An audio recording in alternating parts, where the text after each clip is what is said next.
Hello, my name is Ray Hughes, and I'm an interviewer for the Veterans History Project. And we are at the main library here in Cincinnati of the Cincinnati-Hamilton County Library. Today's date is the 12th of May, 2014. And today we're speaking with Bob Schriever. Is that the correct pronunciation? Schriever. Schriever, Robert Schriever, a veteran of World War II. And Bob, if you would, tell us a little about yourself before we get to the experiences in World War II. Where were you born? I was born in Reading, Ohio, March the 22nd in 1926. And my dad was born about 2 blocks from where I was on Walnut Street in Reading. So we go back a long way in history of Reading. I see. What did your parents do for a living? Well, my dad worked for the Philip Carey Company that was manufactured different products for building homes and that. And my dad, believe it or not, worked in asbestos for 44 straight years. You know, there's so much now about people having problems with asbestos, but he lived to be 88 and worked 44 years, and that's all he ever did was work in asbestos. But I said, well, why don't you think he had any problems? And, well, he chewed tobacco, and he said, well, I think I spit most of it out when he was working. Something good to be said for tobacco. Right, right. Was your mother employed? No, she was a house mother, and she was a good one, a good cook, and very dedicated to her family, and an old German stock. All my grandparents were born in Germany, and even to the point where I had cousins in Hitler's army while I was in the Navy in World War II. Now, what was your father's first name, though? Herman. Herman? And my mother's was Stella. And her maiden name? It was Zimmer, but her mother's maiden name was Hawker. And Clarence Hawker was the first veteran or first soldier from Reading killed in World War I. And so they named the post in Reading the Hawker Flaggy Post after the first ones that were killed in World War I and World War II. I see. And did you have any brothers and sisters? no, I was an only child. Were you spoiled? I think so. Yeah, I was. Yeah. Did they speak the German language in your home? My dad did. My mother didn't, but my dad did, and he was pretty fluent in it. Because, well, his dad, my grandfather, could not speak English, so he was raised with German. Now, my grandmother, before she had gotten married, worked for a family in Wyoming, which is a little community pretty close to Reading, and she worked as a maid and a cook for them, and she picked up the language. The children in that family that she worked for taught her how the language, and she was a pretty sharp woman. She picked it up pretty quick. And what churches did you go to?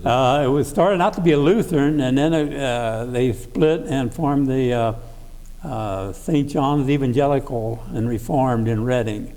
And now it's become the United Church of Christ. In Reading? In Reading, right. Mm-hmm. I see. She was one of the founders of it. Had been there. Your mother was? No, my grandmother was. Oh, your grandmother was. Yeah. And that was the first split with the Lutheran Church?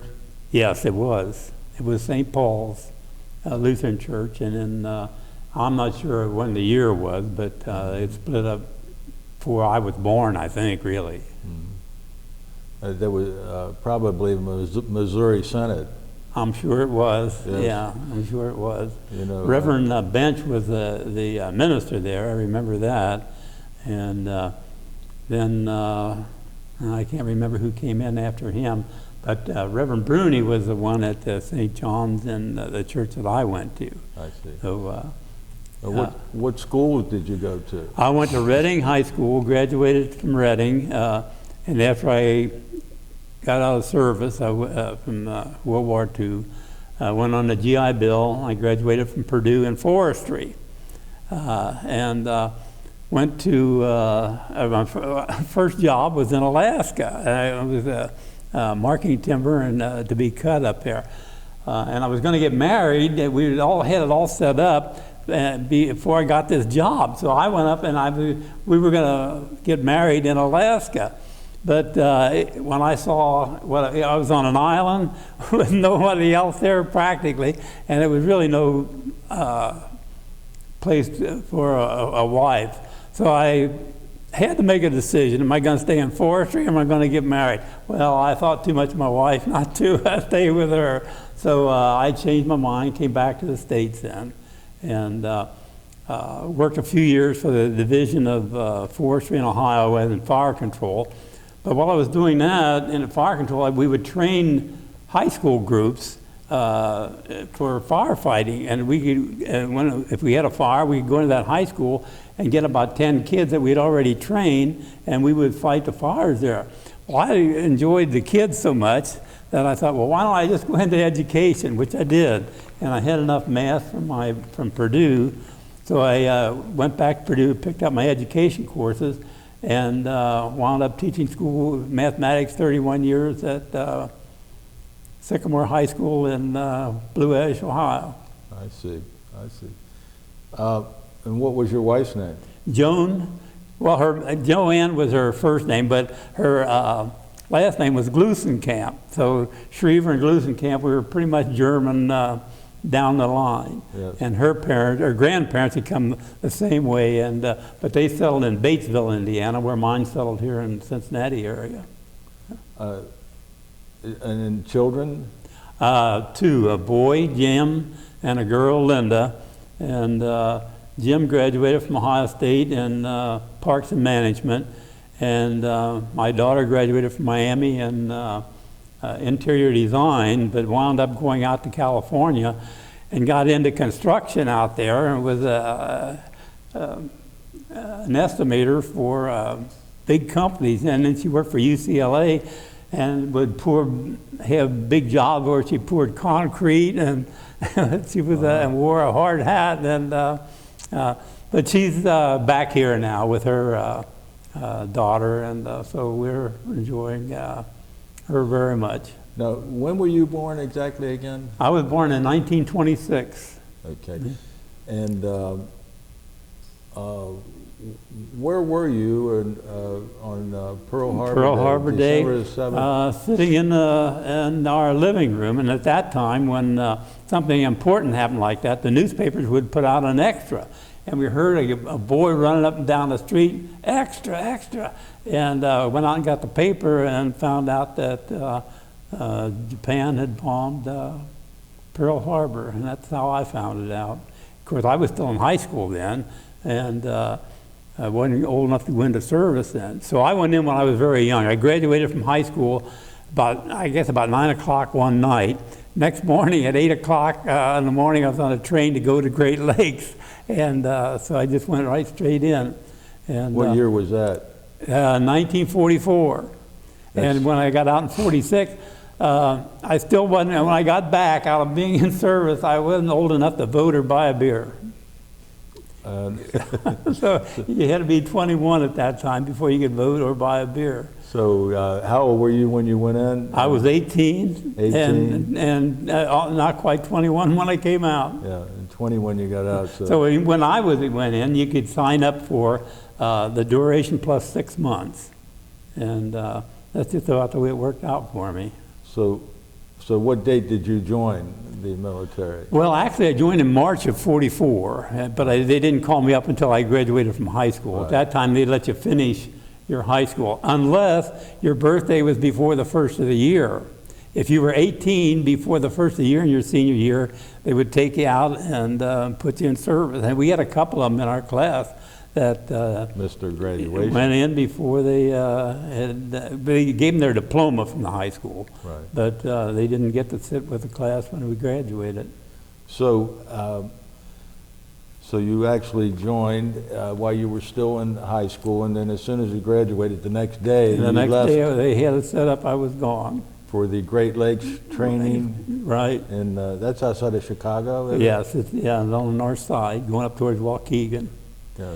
And as soon as I got out of there, I think it was 6 weeks at the time, basic boot training, and they sent me right straight to Treasure Island in San Francisco, and then I went landed in New Guinea, and picked up my minesweeper in Lady right after they had the invasion up there. And Were you trained in minesweeping? no, I had no training whatsoever. Just went through basic. They shipped you to Treasure Island. Right.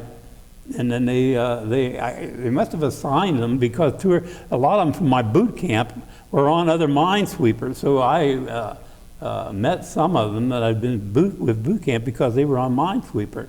So I don't know how the Navy figured out who was going to go to what ship, but a lot of them from our group went to minesweepers. And so, were you assigned to your ship at Treasure Island, or did you fly? No, they didn't. They didn't assign me till I got in New Guinea. I was down in Milne Bay, and then sent me up to Biak, Hollandia. I was chasing it all over, and finally caught up with it at Lady Gulf. And what ship was that? That was a YMS 9. It was a wooden minesweeper. We were 136 feet long and made out of wood. And it sounds kind of bad, but wooden ships did not set up the big magnetic field that would set off magnetic mines. So we had a little built-in protection with being wood. And what was the name of the ship again? It didn't have a name. It was just called YMS 9, Yard Minesweeper. YMS 9. YMS 9. But they built, I think, 400 of them. They had a lot of them, and they were a pretty reliable little ship. We went through a typhoon in it, and no problem whatsoever. It bounced around like a cork, but it held together. Now, explain what a minesweeper is, what you do. Well, there was 3 kinds of mines you swept. There was a contact, which most people think about. It had the horns on it, you know. But there was also magnetic mines that would be set off by the magnetic field, or there was acoustic mines that were set off by the revolutions of a propeller. And they could set the acoustic ones for the bigger the ship, the slower the propeller. So they could set that mine to either blow up a small ship or a large one, however they wanted to do it. And so the problem was sometimes you had to sweep some of those areas 3 times because they had so many different kinds of mines in them. And most of the magnetic mines were dropped by airplanes, but the contact mines, they had anchors on them, and they would drop them off and they would stay in place. But the magnetic, they would drop from the plane, most of them. Now, did you discharge those mines when you saw them, or what? Well, yeah, we would cut them, and then they would pop up, and then we would. I had a pretty good marksman score in my boot training, so I got to shoot a lot of them with a 30-06 rifle, and they would explode, and you'd be some distance away. Yeah, oh yeah, we get pretty good piece from them. Was that a Garand rifle that you were using? No, it was just the old Springfield rifle. I think they were all from World War I. Oh yeah, bolt action. Yeah, bolt action. Yes. And so we'd. And the worst of it was the boat was going up and down, and it was kind of hard to train the sights on the mine. But the worst part was when you got a mine that there was cables on them, and we had the cable going out, and there was a paravane that pulled it out. So when the ship was going this way, the paravane was out here. So you were sweeping all this water in here for mines, and we had cutters that fit onto that cable out there. So a mine would get, the cable from the mine would get caught in that cutter and pop up. But the problem was that sometimes it didn't cut them. And then when you were finished sweeping, you didn't know it, but you'd start dragging the gear in, and you were dragging that mine with it. And if it was clear water, it wasn't too bad because you could see them. But when you were sweeping around like an estuary where there was a river and it was muddy, it had been raining, you couldn't see until they got right to the fantail. And so the guy on the winch really had to be on the ball. So when the guy at the fantail said, stop, and let him back out. And then when you did that, you could get them to float up, and then that's when we'd have to shoot them and blow them up. But Now, were you able to shoot all different types of those? No, the only ones you mines? shot were the contact mines.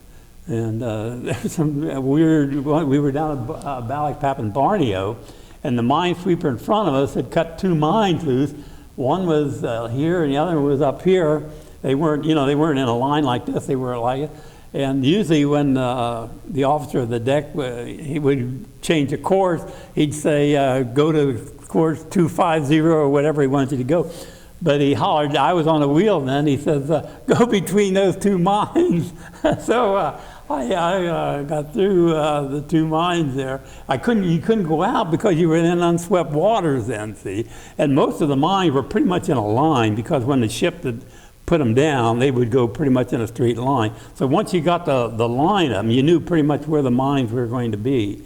But until you cut a few of them, you were guessing where they were. When you were looking for these mines, was it pre-invasion or after the Well, invasion? it was all pre-invasion. The picture you see of MacArthur going ashore in the Philippines, well, they did take one down at Lady Gulf, but the one that they show was taken up at Lingayen Gulf. And we were there taking mines out 3 days before MacArthur got there. We were there pre-invasion day. Now, so you were at the pre-Lingayen invasion, and that was what date? June the 6th. And it was... of what year? 1945. And it was, I think Normandy had most ships involved. Okinawa was second, and I think Lingayen Gulf was the third largest invasion with the number of ships that went in. And Now, when you were, but you're there before the invasion. Oh yeah, we were always to discover where the mines are. Yeah, we had to take them out before they could get the And boats you're in a in. wooden ship Wooden ship. being fired on. Yeah. It was a different kind of job. That had to be a one harrowing Yeah, experience. and then sometimes we had one captain, the first one, and part of our duty then would be to sit up on a bow to see if you could see a mine before you ran into it. And we had 4-hour watches, and you had an hour up there, and then you'd have other jobs for the other 3 hours. But boy, you hated that 3 hours sitting, or that 1 hour sitting up there on the bow. Because the water, if it was cloudy, it was black, you couldn't see anyway. And it got kind of... You're responsible for the whole ship. Yeah, but the worst of it was you really couldn't see them if they were there anyway. Now, I did see quite a few of them we went by, that we cut then. And sometimes you'd miss them like maybe 20, 30 feet. But in clear water, you could see them if the sun was right. But if the sun was glaring on it, you couldn't see that way either because the water would reflect the sun. And it was 20 blind. or 30 feet in the ocean is not much distance. That's right. That's right. Were the Japanese firing at you at this time? Sometimes they were. Well, at Lingayen Gulf, we had to make kamikaze. That's when the kamikazes really started getting pretty hairy up there. And the Louisville, which is a cruiser, was hit, and Rear Admiral Chandler was hit pretty bad on that. And he got burned pretty bad, but he helped put the fire out on the ship. But he was burned so bad, the next day he died on it. So, but it really wasn't so much gunfire than that. It was a kamikaze that gave us the problem there. But down at Balikpapan, that's where they were getting their oil. The Japanese were getting their oil, and they had that pretty well fortified with, they had caves like where they had guns back in there, and we were in close so we could see them, but there were bigger ships, cruisers and that out there laying down a barrage, and we would give them sights of where these caves were, and then we'd fire, but we only had a 3-inch gun. I don't know how much damage we did, but then when we reported where these gun places were, then the cruisers would start lobbing 10-inch shells in there or whatever and take care of them. But there was I think at Lingayen Gulf, I think there was, not Lingayen, Balikpapan, there must have been 8 or 9 minesweepers went down there. And a good friend of mine was blown in half there. One shell hit the ready box and blew up, and he was on a minesweeper. Because the way I knew him, I was in boot camp with him, and he didn't know what hit him. It just blew him in half, really. You say 8 or 9 of the minesweepers went down? Yeah, there was a lot of them went down at Balikpapan, and there were so many mines down there. They had that mine from hitting the mines or from both, from gunfire from the Japanese and hitting mines.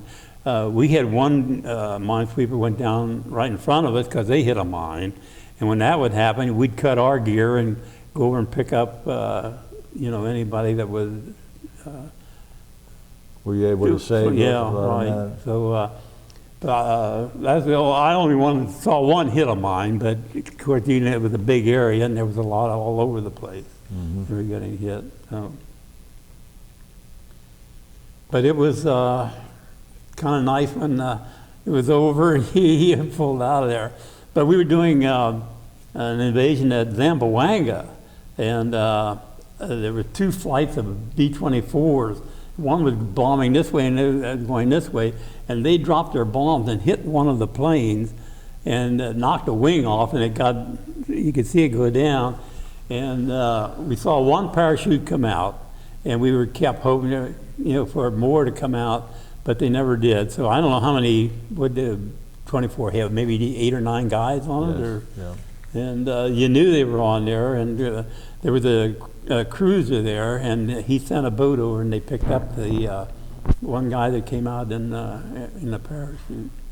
So that was not too good an experience. And you ran into other things. We were coming back from Corregidor. We just made the invasion there, and they were sending us back to dry dock down in Hollandia because we were getting pretty slow with the barnacles on the ship, and they slow you down, so you had to scrape those off. So we were going down there, and it was nighttime, and we saw 3 very pistol shots go up, and went back to look, and we spent hours and never did find out what it was. Where was that at about? It was between Palau and Mana, someplace in there. I'm not sure exactly, but it was in that area, right in there someplace. So whether it was a pilot went down or what, I really don't know. What period of time was that? That probably was March of 45. Yeah, I think I'm sure it's in our logs that were sent back, and the archives, I'm sure in Washington would have the information on that when we, because it was reported in the log. I know that. So, did you make a lot of friends on board your ship during the war? You mean on the minesweeper, your YMS 9? Yeah. We made 9 invasions. Is that right? 9 of them, yeah. We got in the 7th Fleet, and that was under the command of MacArthur. The King wanted to go up north and go through Okinawa and Formosa in that way, and MacArthur wanted to go the southern route, so he wanted to go through the Philippines. I think because he'd been an acting commander there and told him that he would be back. So we were doing a lot of invasions in the Philippines. Most of the time it was in the Philippines, except for Borneo down there. That was the Southwest Pacific Command under Right. MacArthur, yeah. Right. Do you recall the names of all 9 invasions? No, I've got them. That was kind of funny. The yeoman typed up, they type out a report that they send in, and he had them all written down. But when he typed it, the dates didn't come out too good over here, so he typed a new one. But he gave me that one, so I have a copy of all of them at home that we went through. But then I did go back to the archive and got a lot of the days that was on it when we were on invasions and what happened, and that we did shoot down up at Lingayen Gulf. We shot down a kamikaze up there. Oh, you did? Yeah. But the first time I saw a Jap plane was we were on our way to Lingayen Gulf, and we were at general quarters, and I saw the plane go over, and then I looked at it here, and then I saw the bomb go over. And that was my first experience. And up until that time, I thought, well, you know, I really didn't realize I was in a war. But when that happened, I knew that it was for real. You're like 18 and a half years old. 18 and a half, right. So I woke up pretty quick. I can only imagine. Yeah. Yeah. But then when the war ended, they sent us up to Shanghai, and we opened up the Yangtze River to Shanghai. And then for a goodwill tour, they sent us up to Nanking. So we went up as far as Nanking in on the Yangtze River. And it was interesting, but they put Chinese guides or pilots on our ship, and they knew where the channels were. I guess like the river boats on the Ohio River and the Mississippi, they know the channels. And so we had Chinese pilots on all the way up to Nanking and all the way back down. What'd you do in Nanking? Well, it was just kind of a good, they gave us a little liberty, but it was so banged up. The Japanese had been terrible up there. And on the big ships, the garbage from an American ship, they'd throw it down a chute. And you know, you in the service, the cigarette butts, and they just threw it, and then they would dump that in a chute. And there would be sometimes 50 with big nets under there, Chinese trying to catch that garbage, and they just had no food. It was pretty rough on the Chinese. It was terrible. It's hard to imagine how poor they really were. Yeah, but one experience in Shanghai, after the war, they had rickshaws. Some of them had bicycles, but some of them just had the two bars out there. I was riding in one of those, going down a hill, and I looked, and here he had his feet up off the ground, and he was just flying down, and barefoot, and it was kind of a hill, and I thought, how's he going to stop this thing? But it was like a cobblestone street, but we got in traffic down there, and he, with his bare feet, stopped that thing. And I was a little worried on that one. I can only imagine. Getting back to the war, I guess the war, the Japanese surrendered on or about 15th of August, 15th right in of there. August. Now, where were you at then? We were at Lamon Bay in the Philippines. They weren't. I guess they weren't sure. The Japanese weren't sure where we were going to land in the Philippines. And so they had mines in other places in Leyte and Lingay and Gulf and places like that. So we were over at Lamon Bay, which is on the other side of Luzon from Manila. And we were sweeping mines there when we heard about it and that the war was over. But one of the things that was, after you had raids and that, in the morning you would see a ship flying with its flag at half mast, and they were burying the ones that had been killed. That's a custom in the Navy to bury the men at sea. Yeah, they put them back in their sea bags and slide them over the side. And so that was you always, when you saw the flag at half mast, it was always kind of a sad experience. Yeah. But that's the way we found out the president had died. We didn't get any news on that, but we saw a ship with its flag at half mast, and so our signalman got on. You know, did you lose some guys? And they said no, the president died. So that's how we found out that President Roosevelt had died. April the 12th, Yeah. 45. Yes. Yeah. You said you were in a typhoon? Yeah, we were in a typhoon. When was that? And It was after the war. We were on our way up to Shanghai then, and it was we were almost up to Okinawa, and time we got out of it, we were almost back down to Luzon in the Philippines. But it bounced like a cork. It was unbelievable. We had a refrigerator. It was small. It was a small ship, and we just had a big refrigerator. And we rolled so much, it just knocked the refrigerator over. You're still in the YMS 9 now. Yeah, oh yeah.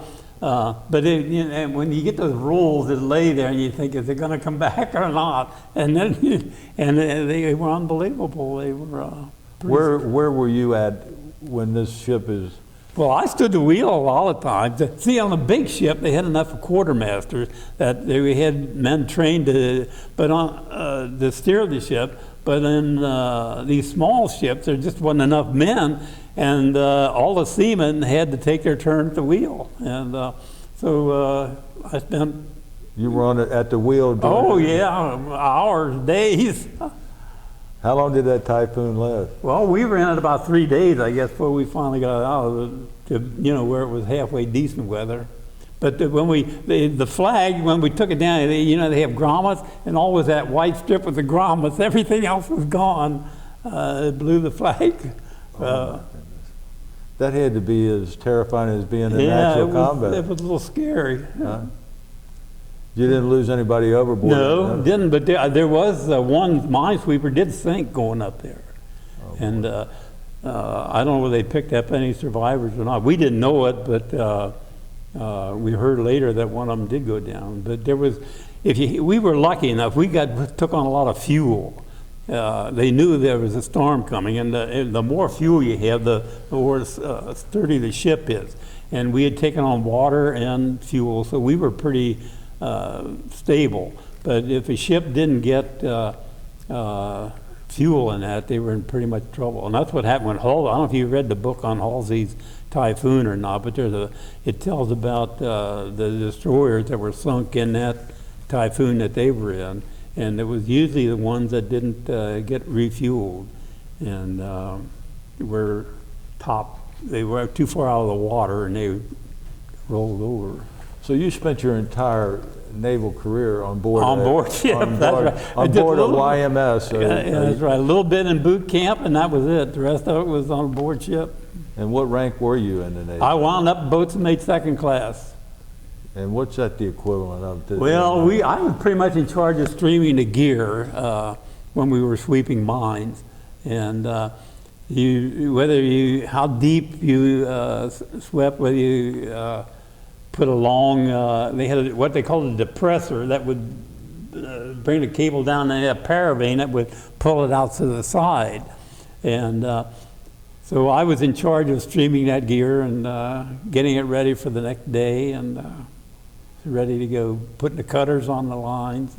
Now when you say a cutter, what do you... Well, they were, it was like a fin, but it had, it had like, have you ever seen the mower blades on a tractor that like a farmer has where they go brush hogs and that? Yeah. And then it had teeth in it, and the cable from the mine would slip down on the cable we had out there until it got to that cutter, and then it would slide into that slot, and then it would cut them loose most of the time. But as I say, once in a while it wouldn't cut them, and then they would hang in there, and that's when you had trouble with them. So would you, how many mines would you say that you shot? Oh, I don't know. A lot of them, and I don't know, but they froze us after the war because we swept mines for 6 months after the war was over, and I still think there might be some mines over there someplace that didn't get picked up. I'm sure there is. There's live ammunition all over Europe. That's right, and they find them still find them over there. So I'm sure you're right. There are live mines somewhere in those oceans over there. Right. Yeah. Now, who was the commander of your ship? Well, he was just a full lieutenant. Is that right? Yeah, and it was very informal. We only had 36 on the ship, and so it was not formal at all. You called them sir and that, but right. They were, just very friendly, and it was So you had 36 men on there, 36. Under the command of a full lieutenant, which is the equivalent of a captain. Three ensigns. Well, one was lieutenant junior grade. Right. And you said you had a 3-inch gun on there. Did you have more than one 3-inch? Yeah, we had 20 millimeter, 50 calibers. Yeah, we were fairly well armed, depth charges, and so we at Davao Gulf in the Philippines. We helped. We shot a lot of depth charges, and we got one of those midget subs down there in Davao Gulf down there. Oh, you did? Yeah. With a depth charge? With depth charges. Where yeah. was that at again? Davao Gulf. Davao Gulf. Yeah, Mindanao, which is the southernmost island in the Philippines. Right. And you were fortunate enough to sink a midget sub. A midget sub, yeah. Well, there was other ones there. I don't know who actually got it, but we were helping with it anyway. You were helping with it, huh? Yeah. Well, we'll take credit up for it as far as this interview goes. Yeah. Yeah. Yeah. My goodness. What other experiences would you like to share with us today? Well, About the war? the best experience was when we heard the war was over and we knew we were coming home. And that was what everybody looked for, really. It was a big moment. I don't know, you can't explain it, but it was just a sigh of relief when it was over and you knew that that was it. Although we still were sweeping mines, but Right. basically it was okay. Yeah. So the war, the Japanese surrendered on August the 15th, then you went up the Yangtze to Shanghai and then to Nanking. And then on extended duty. Yeah, well then we came back and then we went back down to Balikpapan in Borneo to sweep more mines because there were still mines down there. And then I had enough time in that I was released, and I think the minesweeper I was on still stayed over there and was sweeping mines when I left, I know. So, but what happened to it, I don't know. I think somebody told me that they gave a lot of them to the Filipinos. They were sturdy little ships, they really were. But I don't know whether they could get parts for them. That would be the Subic Bay, I guess, might have had. So you were. You had enough time in to be discharged and sent home, and when was that? In March of '46. March of '46. And where did you come back to be discharged? Well, I came back, landed back in at Treasure Island.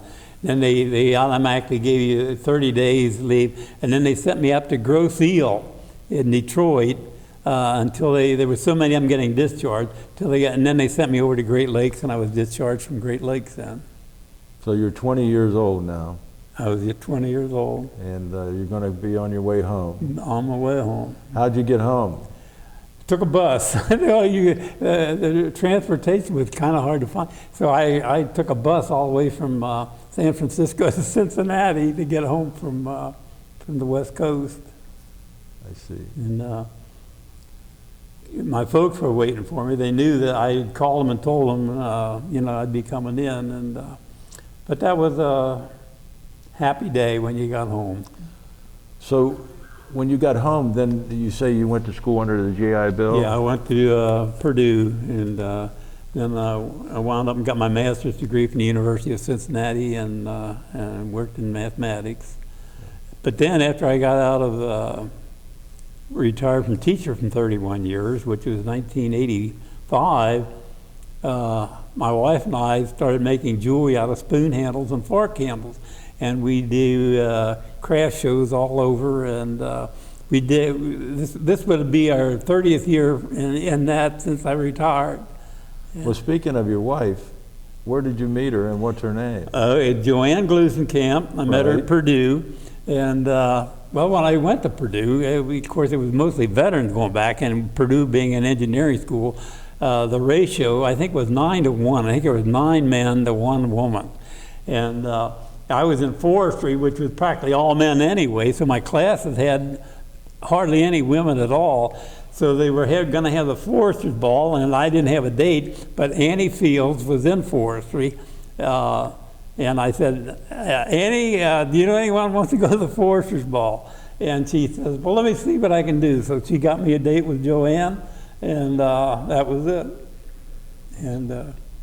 And you were married? And we were married, yeah. We will be married 63 years in October. What day in October? October the 6th. October 6th. I see.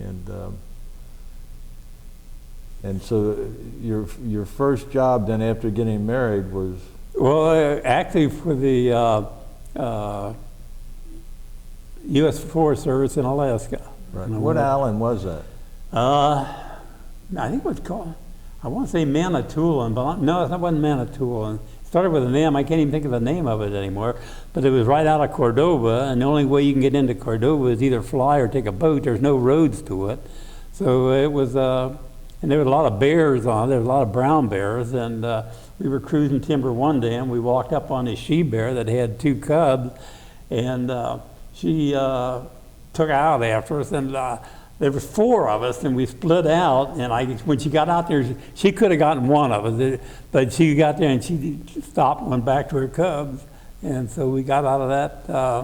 Well, you say you were marking timber. What do you mean? Well, they didn't want them when it was mostly spruce up there, and when it had a dead top in it, the trees really weren't going to grow that much more. So we would mark the ones that and leave the ones that were still growing to create, and open it up, give them more room to grow, and then we'd take out the band. And the other job was to make sure that they took the logs and limbs and that off of the trees, out of the stream, because the salmon would come up and run up these streams. Right. And I used to watch the fishing wildlife men. They would tag these little fry going out, and some of those salmon would go out for maybe 4 or 5 years and come back and go up the same stream that they were hatched in, which is amazing. How they knew where to go back, I'll never know. So they marketed the timber, though. Yeah, we sold it, and they put it in big rafts and put cables around it, and then towed it into Whittier, which is not too far from Anchorage, and they had a sawmill in there, and would saw it into lumber there. Now, since the war, any of the men from your ship have reunions or anything of that nature? No, we never did. I tried to contact one. I finally got he lived in Des Moines. I got a hold of him, or not him, but his wife, and he had died just before I found. So I'm not, but most of them are older than me, and I was young, so I'm quite sure that almost all of them have passed on. You're 88 today, is that correct? 88, right. Yeah. So, and you're one of the youngest. Youngest, yeah, I was one of the youngest. At 18 and 44, yeah. yes. Yeah. So I don't know what happened to him. Has there ever been a history or anything like that of the ship you were on written? Not that I know of. I did go to Washington, D.C., and went to the archive, and evidently the Navy would make each ship at the end of a month send in a report of the log, so that if a ship was sunk, they had a report up to within 30 days of when that ship finally went down. And I went in and got the logs of the ship. They'll bring them down to you. You can sit there and read them. It's fascinating to see that. And then if you wanted any of the pages copied, they'd copy them for you and give you copies of them. Well, you bought them, but they were reasonable. Right.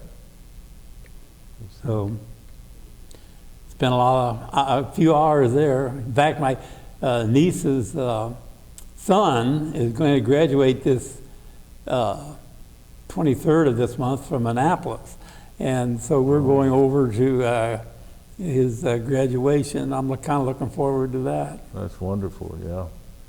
So the naval tradition will continue in your family. Yeah. Is there anything else you'd like to add, Bob? No, but the experience was great. Well, I can assure you this is most educational. I mean, I'm sure I'm not as well versed as I should be, but I've never heard of anyone exploding mines with a Springfield 30-06. 30-06. I got pictures of them. And, I'll bring one in to you, show it to you. Yeah. I appreciate the information you've imparted, and it's been a wonderful interview. Well, thank you. Enjoy it.